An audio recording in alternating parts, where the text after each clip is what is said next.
আসসালামু আলাইকুম ফ্রেন্ডস, কেমন আছেন আপনারা? দেখেন, আমি চুলাটা অন করে দিছি। আজকে কি বানাবো?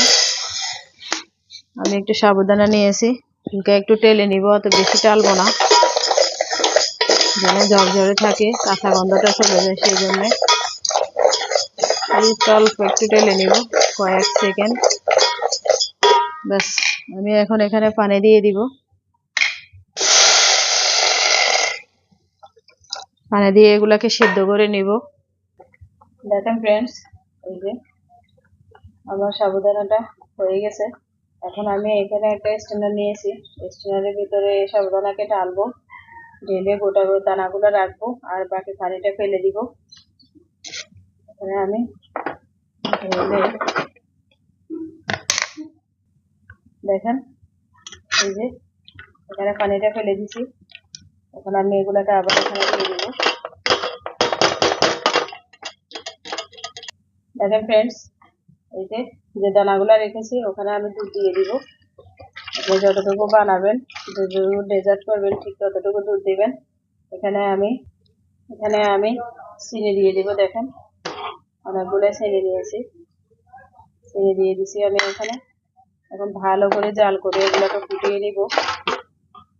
দেখেন ফ্রেন্ডস, এই যে আমার সাবুদানাটা পুরোপুরি লেভেলে হয়ে গেছে। আমি এখন চুলাটা অফ করে দিব। অফ করে দিয়েছি। দেখেন চুলাটা অফ করে দেওয়ার পর আমি এটাকে সার্ভ করব। আমি এখানে দুটি গ্লাস নিয়েছি, দুটি গ্লাস। দেখেন দুটি গ্লাস কি কাপ, সার্ভিং কাপ এগুলোর ভিতরে আমি এখন কি করব, এগুলোর ভিতরে আমি এখানে পুডিং নিয়েছি। দেখেন এখানে আছে তরমুজের পুডিং আর ম্যাঙ্গো পুডিং। আমার চ্যানেলে আছে পুডিং রেসিপি, আপনারা দেখে নেবেন। আমি পুডিং গুলা দিয়ে সার্ভ করব। দেখেন ফ্রেন্ডস, আমি এখানে পুডিং দিয়ে দিচ্ছি। এখানে আপনি সার্ভ করার জন্য যেভাবে মন চায় সেভাবে দিতে পারেন। আমি এখানে পুডিং বানিয়ে নিয়েছি, তরমুজের পুডিং আর আমের পুডিং। এক পাশে দিব তরমুজের পুডিং, এক পাশে দিব ম্যাঙ্গো পুডিং। ডেজার্টটা আমি রেডি করব। কলিজা ঠান্ডা করে দেবে, যেন আপনার প্রাণ জড়িয়ে দেবে। দেখেন ফ্রেন্ডস, এই যে আমি এখানে এগুলা দিয়ে দিচ্ছি। আপনার এই যে আমি যে সাবুদানাটা করে রেখেছি ডেজার্টের জন্যে, সেটা করে দিয়ে দিচ্ছি এভাবে। এভাবে দেখেন, এত মজা বলার বাহিরে, কি বলবো, দারুণ মজার একটা ডেজার্ট। দেখেন ফ্রেন্ডস, এই যে আমি এগুলাকে ভালো করে এভাবে মিক্স করে নিচ্ছি।